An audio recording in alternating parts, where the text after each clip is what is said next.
અમરેલી જિલ્લાના સાવરકુંડલા શહેરમાં કાળકિયા કોલેજમાં લેવાયેલ જુનિયર ક્લાર્ક પેપરમાં ગેરરીતિ હોવાના આક્ષેપ કરવામાં આવ્યા છે. જુનિયર ક્લાર્કની ભરતી પ્રક્રિયાની પરીક્ષામાં ગેરરીતિ થઈ હોવાના વાલી અને વિદ્યાર્થીઓ દ્વારા આરોપ લગાવવામાં આવ્યા. ગુજરાત રાજ્ય ગૌણ સેવા પસંદગી મંડળના નિયમો અનુસાર લેવાતી પરીક્ષામાં ગેરરીતિનો આક્ષેપ કરાયો છે. જુનિયર ક્લાર્ક વર્ગ 3 ની પરીક્ષામાં બારકોડ સ્ટીકર વગર પરીક્ષા લેવાઈ હતી. તો બારકોડ સ્ટીકર અનિવાર્ય હોવા છતાં વ્હાઇટનર મારીને નામ ભૂસવાની પ્રક્રિયા કરાઈ હોવાનો આક્ષેપ વાલીઓ અને વિદ્યાર્થીઓ દ્વારા કરવામાં આવી રહ્યો છે. પરીક્ષામાં પેપરમાં ઉત્તરવાહિનીમાં વ્હાઇટનર મારીને સુધારો કરવામાં આવ્યો હોવાના બારકોડ સ્ટીકર વગર પરીક્ષા આપેલ પરીક્ષાર્થીઓ સાથે અન્યાય થયો હોવાનો અને પરીક્ષાર્થીઓના વાલીઓએ નૂતન કેળવણી મંડળ સંચાલિત પરીક્ષામાં ગેરરીતિઓ કરી હોવાનો આક્ષેપ કરવામાં આવ્યો છે. આ મામલે પરીક્ષાર્થીઓના વાલીઓ અને મંડળના ટ્રસ્ટીઓ વચ્ચે તું-મેમે પણ સર્જાઈ હતી. તો પરીક્ષા લેતા ટ્રસ્ટી મંડળ દ્વારા ગેરરીતિ નહીં પણ શરત ચૂક થઈ હોવાનું જણાવવામાં આવ્યું હતું. જો તમે આજે પણ પરીક્ષા દેવા સવારે ગયા હતા ત્યારે શું થયું હતું ને અત્યારે પેપર છે શું કહેશો? સવારની એક્ઝામમાં મારું નામ કાબરિયા મૌલિક અતુલભાઈ છે અને સિનિયર ક્લાર્કની જુનિયર ક્લાર્કની આ લોકો એક્ઝામને આયા મહિલા કોલેજમાં 3 જગ્યા છે અને કાણકિયા કોલેજમાં 1 જગ્યા માટેની એક્ઝામ હતી. તો પહેલા તો એની જવાબવહી એકદમ સાદી, હાવ ઝેરોક્સ પેપર ઉપર જ સાદી હતી અને એમાં કોઈ બારકોડેડ ઓલી કોઈ વિગત આપણે ડિજિટલ એવી કઈ હતી નહીં. અને એ લોકોએ નામાંકન ભરાયું હતું. બાદમાં એ લોકો પાછા સુપરવિઝનમાં રહેલા લોકોએ એને વ્હાઇટનરનો ઉપયોગ કરીને નામાંકન ચેકાવ્યું હતું. અને ઘણા ખરા પ્રશ્નો એવા હતા કે એના કાંઈ રિયલ એમાં જવાબ ઓપ્શનમાં હતા જ નહીં. તો એ લોકો કે એના જવાબ કે એમાં આવે જ છે કે તમારે મગજથી વિચારવાની જરૂર છે, એવા અમને પ્રશ્નો ઊભા થયા હતા. અને આજે એક્ઝામ છે અને કાલે રવિવારે પણ એક્ઝામ છે. તો રવિવારે પાછી ગુજરાત સરકારની જુદી જુદી ઘણી એક્ઝામો છે અને કેન્દ્ર સરકારની છે. તો આમાં કેન્ડિડેટોએ 3-4 એક્ઝામમાં જુદી જુદી રીતે એપ્લાય કર્યું હોય તો આ એક્ઝામમાં સંકલનવાળાને તો એ વિચાર કરવો પડે ને કે કેન્ડિડેટોને કે બધે તો એક સાથે, હવે એકનું સેન્ટર આવ્યું હોય ગાંધીનગર આવ્યું તો બીજાનું ભાવનગર આવ્યું તો એકનું સાવરકુંડલા, કે એક દિવસમાં 4 જગ્યાએ તો એક્ઝામ દેવા કોઈ કેન્ડિડેટ પોગી તો શકે એવું શક્ય નથી. તમારું શું કહેવું આમાં શું થયું? આમાં 100% વહીવટથી જ આ બધું પૈસાના લાખો રૂપિયાના ભ્રષ્ટાચાર સાથે આમાં વહીવટી કોઈ નક્કી કરેલા હશે ઉમેદવાર, એ ફાઇનલ જ છે. આ તો બધે ખાલી અટાણે બધા ઉમેદવારોને દોડાવે છે કાળા તડકાના. બાકી તો બીજું તો આમાં મને તો કોઈ વસ્તુ બારકોડેડ સ્ટીકર વાળી આખી હોવી જોઈએ એની OMR શીટ. આ OMR શીટ ખાલી આ સ્થાનિક પ્રિન્ટરમાં જ ઝેરોક્સ કરીને સાદે એમનું આપી દીધી.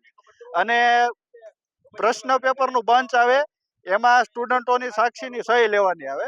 તો એ કાંઈ સહી બહી લીધા વગરનું ડાયરેક્ટ ખોલીને સુપરવાઇઝરોએ ડાયરેક્ટ જ ફાળવી દીધા સ્ટુડન્ટોને. પેપર દેવા ગયો તો આખું આ મામલો શું છે ગૌણ સેવા પસંદગી મંડળની આ પરીક્ષામાં? આજે સાવરકુંડલા કાણકિયા કોલેજમાં સવારે જુનિયર ક્લાર્કની વર્ગ 3 ની પરીક્ષા હતી. એ પરીક્ષાની અંદર ગૌણ સેવા પસંદગી મંડળે પેપર કાઢ્યા. આજે એ પરીક્ષાના પેપરની અંદર આ લોકોને સ્ટીકર મારેલા હોય છે, બારકોડ સ્ટીકર, એ સ્ટીકર નહોતા ને જે ઉમેદવારોના નામ લખાવ્યા હતા અને ઉમેદવારોની અટક અને સીટ નંબર લખાવ્યા એની ઉપર વ્હાઇટર મરાવરાવ્યા. પાછા અમુકમાં સફેદ પટ્ટી મરાવી એમાં નામ દેખાતા હતા. બરાબર, નો એના ઓલા થમ્પ નહોતા લીધા વિદ્યાર્થીઓના, ઉમેદવારોના. બરાબર. અને આ પરીક્ષામાં જે ગેરરીતિ થઈ છે ગામમાં મને એવું જાણવા મળ્યું છે કે એક દીકરીનું નામ ફાઇનલ છે. બરાબર, એ લોકો એવું કહેવા માગે છે.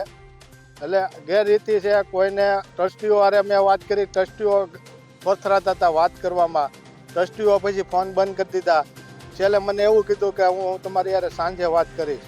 પછી મારી યારે કોઈ વાત નથી કરી. આ પરીક્ષામાં ગેરરીતિ થઈ છે. પરીક્ષા ફરીવાર લેવાવી જોવે, ઉમેદવારોને પૈસા પાછા મળવા જોવે, CCTV કેમેરા જોવે. મને શરમ આવે છે. હું ભારતીય જનતા પાર્ટીનો કોર્પોરેટર છું અને આ મારે સરકારને મારે વિનંતી કરું છું કે આવા ગેરરીતિ કરવાવાળાને જેલના સળિયામાં નાખો. હું ભારતીય જનતા પાર્ટીનો કોર્પોરેટર, ચૂંટાયેલો કોર્પોરેટર છું. જો આ લોકો ગેરરીતિ કરતા હોય એની તપાસ થવી જોવે અને એને જેલની અંદર નાખો. અને જે વિદ્યાર્થીઓ, જે ઉમેદવારો હાચા છે એને મેરિટ પ્રમાણે એને નોકરી મળવી જોવે. બરાબર, આ ખોટું જે કરે છે આનું બધું બંધ કરાવવાનો સરકારને મારી વિનંતી છે. મને શરમ આવે છે. હું ભારતીય જનતા પાર્ટીનો કોર્પોરેટર છે ને મારે આ નિવેદન આપવું પડે છે. સાહેબ, આજે અરે આજે જે આક્ષેપો કર્યા છે ના, હું કહું. હા. શું છે? તમને શહેરમાંથી મળેલી માહિતીમાં થોડીક ઉણપ છે.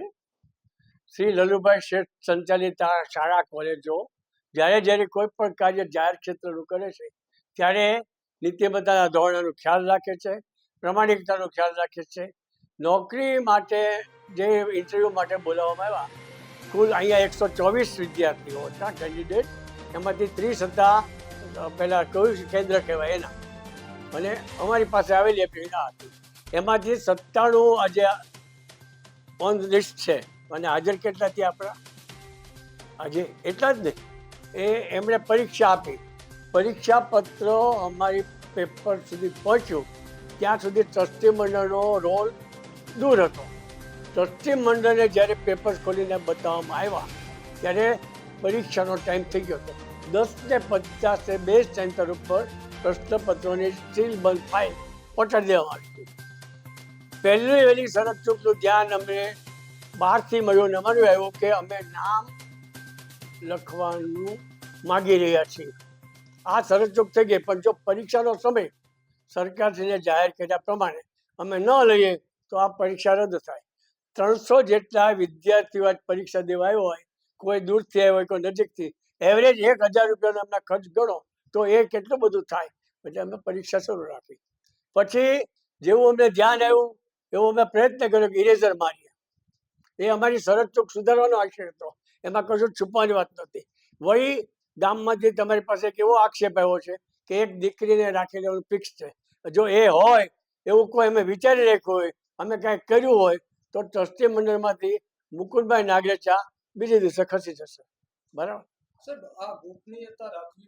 એ એગ્રી. અમે અમારા તજજ્ઞો છેલ્લા 20 દિવસથી આ 4-5 મિટિંગો પછી આટલું કરી શક્યા, એમાં પણ શરત ચૂક થઈ. સરકારની આ વ્યવસ્થામાં ટ્રસ્ટી મંડળનો આવો અનુભવ જરાય નહોતો, પણ જે નિષ્ણાત કે એક્સપર્ટોએ એમને સલાહ આપી એ પ્રમાણે કર્યું.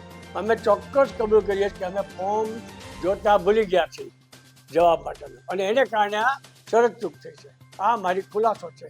ગઢિયા સાહેબ કરીને અમારા જે સરકારી અધિકારી છે તેઓ પણ હાજર છે, તેઓ પણ અહીંયા બેઠા છે. અહીંયા અમારું એમને ધ્યાન દોર્યું છે. આપ એમને પણ આ બાબતમાં પૂછી શકો છો. હા, OMR ને એટલે અમારે OMRની જ ફેસિલિટી. આપણી પાસે સ્કેનર નથી. સ્કેનર લેવા જાય તો એ 50-60 હજારનો.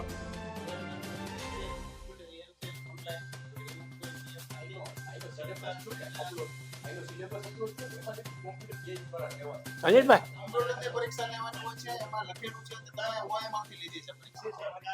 પણ એ તો અમે પછી આ વિકલ્પ સ્વીકાર્યો. એમાં 2 વિકલ્પો હતા ને.